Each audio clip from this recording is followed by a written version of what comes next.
Hi, thank you so much for clicking on my video. My name is hiiii. Welcome back to my channel. Today's video is about research and science fair. So this year I became very invested in science fair and I decided to go all in and do research and compete, and I ended up winning some pretty snazzy things there. So this is a video about science fair and how you could also win some pretty snazzy things if you decide to do that, or if you just want to get into research, or you're just bored and are doom scrolling on YouTube. That's great too. We love the revenue. Or yeah, there's a lot of reasons you can be watching this video. However, I hope that why ever you're watching this, I hope that you do get some sort of fulfillment and it does help you a tad bit in some way. Yeah, I can't film intros, you should know this by now. So into the video, bye. Disclaimer, here's 2 things about me. I very much like science. I think science is my passion. I love it a lot. However, I am not good at science, and I'm not saying this in a self-depreciating way. I feel that there's a lot of things that I'm good at, and I am talented in a lot of different fields. Science is not one of them. I do science because, not even because I enjoy it. I don't think I enjoy it that much. It's hard. I do it because I feel that there's a potential for change in it, and so I do enjoy discovering change within that field. So I do it more so I do it because I feel like there is something that can be discovered, and I want to be on the discovering end of it. Am I a genius? No, I was not born like reciting the periodic table. I don't even think I learned the periodic table till like 10th, 9th grade. So if you need somebody that's like super, like none of those YouTubers that like, you know, won ISF for like cured cancer, cured heart disease, I'm not one of them.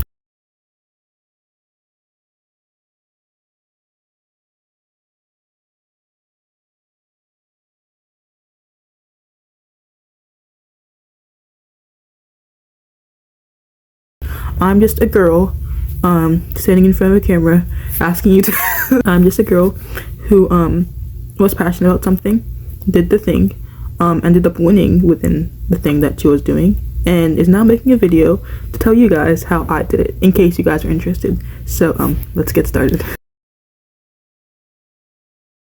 Okay, so the first time that I ever did research was at a summer program. There's a lot of places that people do research, but the first time that I ever encountered, like, you know, petri dishes, what are the words? The thing that I can't think of it, like test tubes and those things. I never encountered those before this summer program. It's called the Governor's Honors Program, if you want to watch that video. But yeah, that's the first time I ever encountered it. Like I discovered E. coli, how that worked. I learned how to streak a petri dish. I learned how to, like test things. I learned variables and all that. I learned a bunch of science jazz I didn't know before. So that was my background. I knew that from that program. My school doesn't like have APBI or anything, so that was the most I knew in terms of science. It's on my, can you see that poster, purple? Yeah, that's actually my poster from that program. But anyway, that's where I got my experience. I guess that's the little that I knew in science. But how I got into research actually, I was reading an article about something. It was an antibiotic resistance thing, right? And it was about but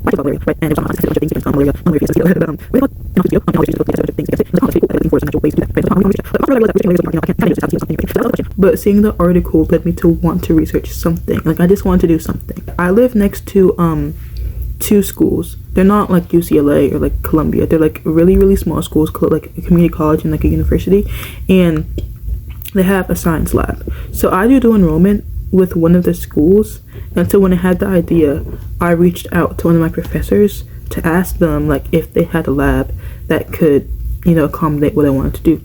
They said yes, and that was the end of that. So now I know that they did have a lab, right? And so I have this idea and I have a school with a lab. So how did I get about actually going into that school and doing the research? So I watched a video about like researching and how they did it. So I learned that one of the best ways was to just cold call professors. So I think I have it on my phone, but I think I just emailed like 100 professors, and I'm not even exaggerating. Like you have to email so many. And so let me see if I can find the actual email template that I used. But before I emailed them, I made sure that I had what I wanted to do. Like you have to know, okay, what are you trying to do so that you can, because they can't they're busy people. They can't teach you how to research, right? They can't tell you what to do for a project. So if you have a project already that you want to do and you're sure that you want to do it, make sure that you have it written out. Like, I want to do this with this with this, you know. I want to have, like, let's say my project was using E. coli, so they had to have E. coli in their lab. So hey, I'm doing this project, I want to research this effect on E. coli, so they would know already off the bat if their lab had the things I needed to do. Oh my god. So I think I just sent like so many emails. I can't scroll up, but those are just all science emails requesting to work in the lab. And so the title of my email was like, you request to work in lab or something like that, right? And so the way I wrote the email was like, doctor name, my name is, put my name, and I'm a current senior at insert school name. And then I read about how my school didn't have a science department, so I couldn't research in it. However, I had this idea and I was wondering if I could research in your lab. So I talked about what I wanted to do, like what I was doing, what materials that I would need, and what times I could work in it and stuff like that. And I emailed like a lot of professors, and I think literally all of them said no. Well, they didn't say, they just didn't respond back. I don't even know if they saw it. Maybe they get too many emails. But one of them did. One of them, well, she didn't even respond to me. She talked to my teacher and said, yo, is this your crazy student?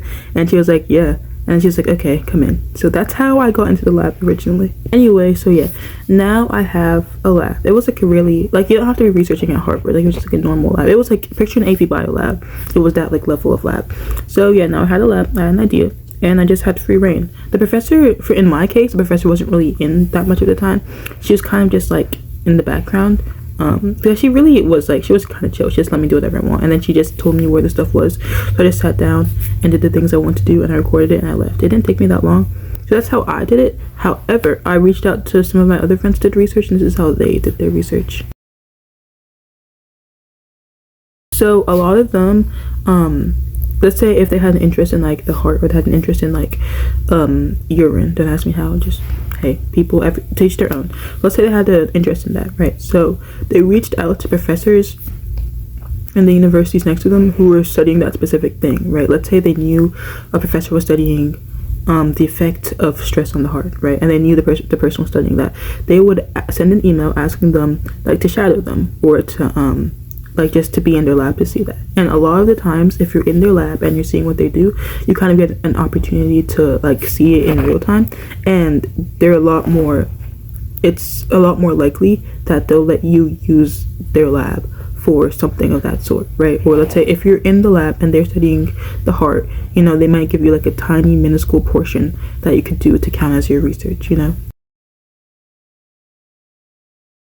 And another way is if you go to a school that has a lab and they have the things that you need for research, you could just research in that school. You could be like, hey, hi science teacher, I have this idea and I want to pursue it. Can I research like after school or within science class? And a lot of the times they'll let you, because they actually like people doing that. But anyway, those are a lot of ways that you can research. However, in my case, that's how my case worked. You know, I just emailed these people and was like, hi, I want to do this. Lab, please, not in a more professional tone, of course.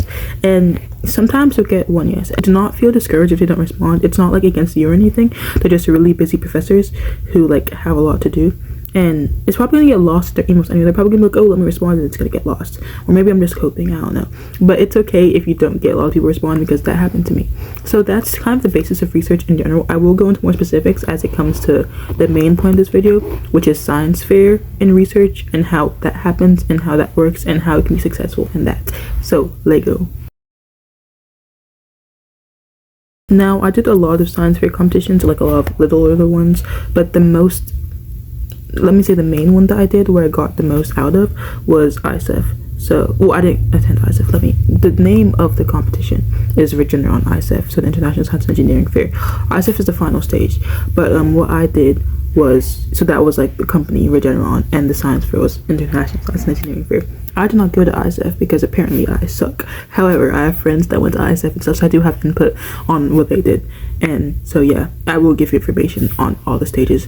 So there's a regional competition, there's a state competition, and then there's the international competition. There's no nationals, at least I think. I just know regional, state, internationals. But so for my school, to be able to compete at regionals, you have to compete at the school level. and then the district level, and then you got to read. A lot of schools don't do that. A lot of schools just let you go straight to regionals, and a lot of schools, I think, don't even like participate. They just like let you do whatever you want, like it's you doing your thing.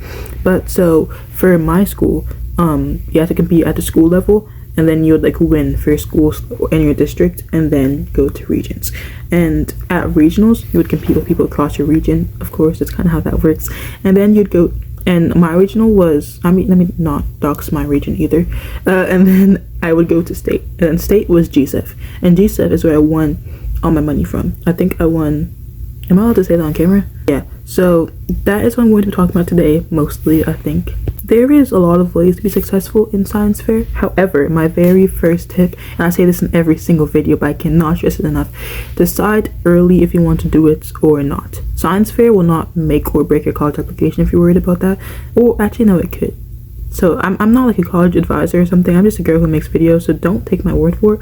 But I've seen people get into like Harvard without doing ISF, and they did great. So, but honestly, if you're just doing it to put on your college application, you probably won't get the sense of fulfillment for it. And because I got so much of ISF, I learned so much, and so that the judges send you notes about your project, so I learned a lot of things for future research, and that's what I really wanted to get out of it. So it depends. If you're just like a college application student and you're trying to get into Princeton, maybe you should do a different competition, or maybe you should do it and get into Princeton, and maybe that will be your sense of fulfillment. Where was I? So decide early if you want to do it or not, because the paperwork for GCEF is crazy. When I mean crazy, I mean, I swear there's like 10-15 papers that you have to sign, and you have to get a mentor, you have to get your teacher to sign on your behalf. It's a whole thing. So make sure, let me see if I can pull up the papers actually. So make sure you decide early, and I mean early, I mean like August, like the school year, like the beginning of the school year. Decide if you want, well, not even before August, because there's a lot of the things that you need to fill out, and if you don't fill them out, you're just not eligible. So decide like as soon as possible, do you want to pursue this, yes or no? And if the answer is yes, make sure you start looking at the requirements, start looking at the things early, because I promise you it will creep up on you. It almost creeped up on me. If it wasn't for my extensive like research, I swear it would have creeped up on me. So yeah, like for me anyway, to participate in regions, I need to have my abstract form. I need to make sure that I had an adult sponsor. So the adult sponsor could be like a mentor, it could be a teacher. Mine was a mentor for my research, and I had two. I had a mentor. Well, I'll explain more about that. But I had a mentor sign and I had a teacher sign. And so there's student checklists also that you have to do, and there's a research plan. Make sure that there's going to be a research plan. See, I did not know about that, so I did mine after I did my research. But a research plan is what you're going, like your plan of what you're going to do. You can start that. You can like you can print it out and do that right now. Like, but make sure you get these forms ASAP.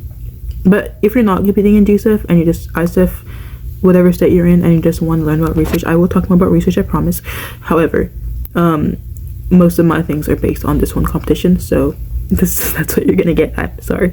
So yeah, and there's a lot. Like, you have to make sure that you research in a regulated institution, like maybe at a school or at like a place that's been like registered. If you're doing something crazy like, you know, curing heart disease, you need like a qualified scientist so you don't blow up somebody's heart. You know, you have to have a risk assessment. There's so many things that you have to do, and you can easily Google these and find out what you have to do, but it's a lot. So make sure you get those early. That's my very first thing. So if you want to do it, great. However, get that in mind. Keep that in mind.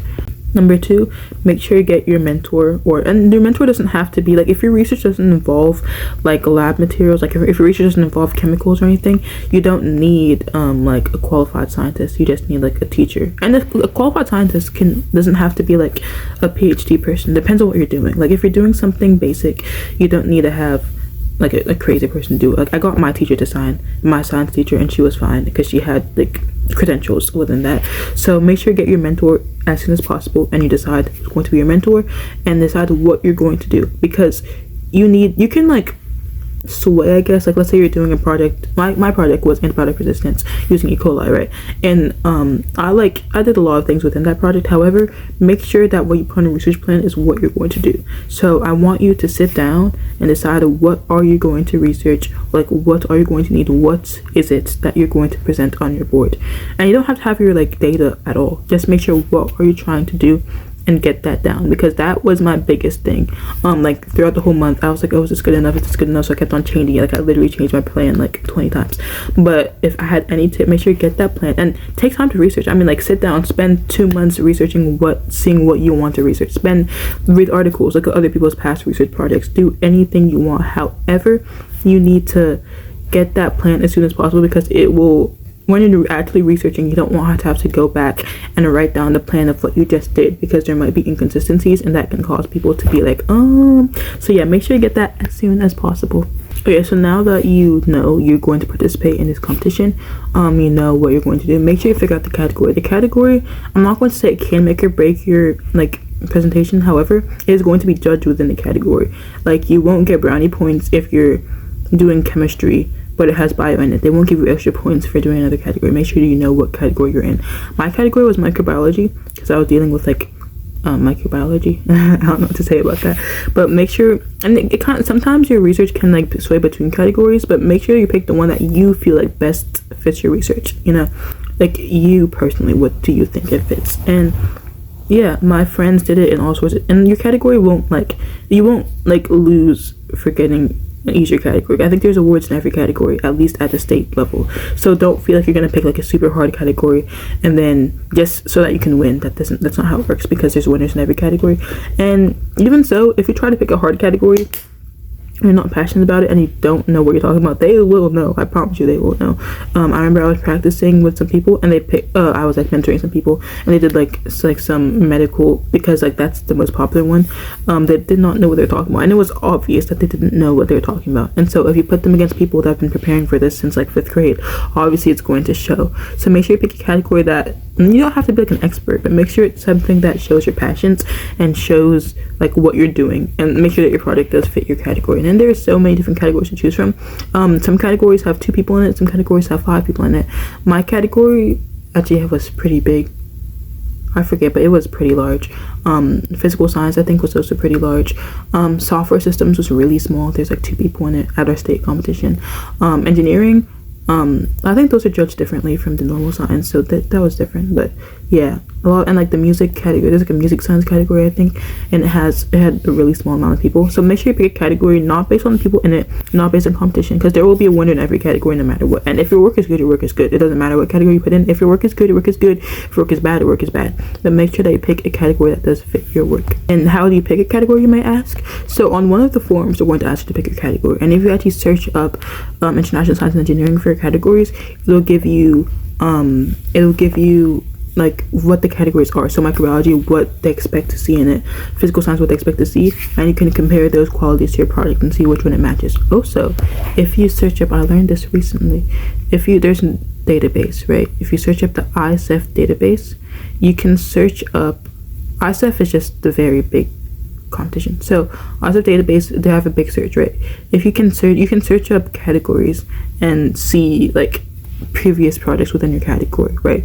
Like let's say you can put in you can't see it because it's flipped over. Let's say I can put in, what's that, this computational biology, right? Any just search abstracts, you can see a bunch of abstracts within your, oh, you can't see that because my technology sucks. It did load though, but you can see like abstracts within your category that you can compare. And the title of the website is called just Regeneron ISEF abstract search. Yeah, Society for Science abstract search. So yeah, make sure picking your category is a really important thing to do. Okay, so now you've picked your category, you know what you're going to do. Now you have to get into the real research after you make your research plan. And like I said, you can research anywhere as long as it's a regulated institution.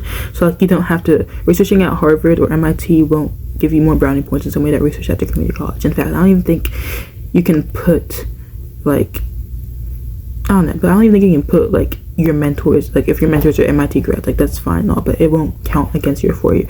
So just find, you find a little community college near you, reach out to them. If they don't respond to your emails, you can walk to their camp or drive to their campus and ask, because that's what it ended up being for me. So if they don't respond to your emails, you can go ask. And a lot of people like students researching for science. If they are passionate about science, they will like seeing other passionate people. So definitely go reach out to these people and see if you can use their lab. And then once you have their lab, then game on. Now, if you don't know how to research, or if you don't know what you're doing, a lot of the times these scientists are passionate and they would love to help you. However, they have a lot of time and they can't teach you how to use a pipette, you know. So make sure you have some slight experience, and you don't have to be like a genius level. Like I was not anywhere close to doing that, but make sure you like watch a couple YouTube videos like, hey, how do you use a pipette, how do you streak, how do you do this? Or I don't know if there's courses. Like I said, I was fortunate. I had a science program that taught me how to do that kind of things. Or you have like an AP bio teacher or something like that, and they have a lab, you can ask them. But YouTube is going to be your holy grail. I promise you, I was in the lab and I read at YouTube like, what is the meaning of MIC, what's the meaning of MBC? Like, it was that bad. But it is all right if you have to YouTube those things or Google those things, because it is part of the learning process. And at the end of the day, this is for learning. You know, it'll be great to, you know, go to ISF and win $25,000. However, at the end of the day, this is for your own learning and your own fulfillment. And so do not be afraid to utilize this device and Google what the MPC is. And guess what? Now I know what that is. So I forgot to mention this, but how to even get into this in the first place, I keep on forgetting. But so how I found my region, I just searched up ISF regions, because ISF is a pretty big thing. Like it's a pretty big thing, and like it's huge. So I searched up ISF regions, and it'll take you to this website called Find a Fair, and yep, it shows you the affiliated fairs and like the places that they are. So you can put your country, you can put your state, you can put your zip code, and then it'll show you a fair near you. So, and I think the fairs start early. My fair was in November, I think, like my region fair, but I think the fairs to get to those fairs start earlier. So I would make sure you start researching these like as soon as you decide that you want to do this. Okay, so now you've entered your fair, you've completed your research, and tips on research, just it is okay to not know. And I think I've said this again, but like it's okay. You don't have to be a genius, and your research, I mean, I cannot stress enough, your research does not have to be curing cancer. Like if when I want to debate the database, of course I see all these people doing things like, you know, discovering how to, I keep on saying cure cancer, but it's literally that level of this difficulty, right? But my project was a very base level project. It was very base level. Like it was probably the most base level we can go. I tested a bunch of substances against E. coli to see the effect. I'm being so for real. And of course there's like more to it, but at the very base level I tested things against E. coli to see the effect. That was like the extent of how hard my project was. And you will see people like, you know, having these crazy projects, and it's okay. Some people have been doing this since 2 years old. Some people are just naturally geniuses, and that's fine. Some people are nepo babies and have paid like $1 million for a research mentor who did most of it for them, and it's fine. There's different levels. Everybody has different circumstances. Okay, my circumstances, that I had never done science before, I just wanted to, and I did it, and that's it. Now the display of your research. So my project, I actually got a lot of tips onto my display, because apparently it was not up to par. I don't know if I have a picture of it. I have my board, but it's really big. Actually no, I just grabbed my board.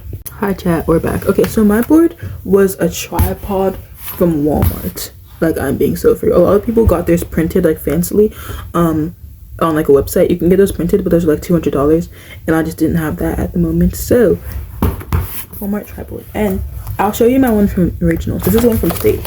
Okay, I had the title of it with my name, and then so I had my results in the middle. A lot of people do that, had the results in the middle, and then I put the different tests I did with the results, and I put the numbers and the graphs and everything. I put the limitations. Then on the side I had my background, research questions, hypothesis, my materials and stuff, and then on the other side I had my methods, and then I had conclusions of future studies, and I think I had my significance, and that's it. Like I said, this is literally a Walmart tripod. If you can see, I literally like taped this with tape. These I printed them at Staples. You can print them anywhere. They were like $70 at Staples for both of them. It was $35 a pop, and this is one full one, and then these are half of one each. Okay, yeah, so this is literally like another tripod from Walmart. I literally got cardboard.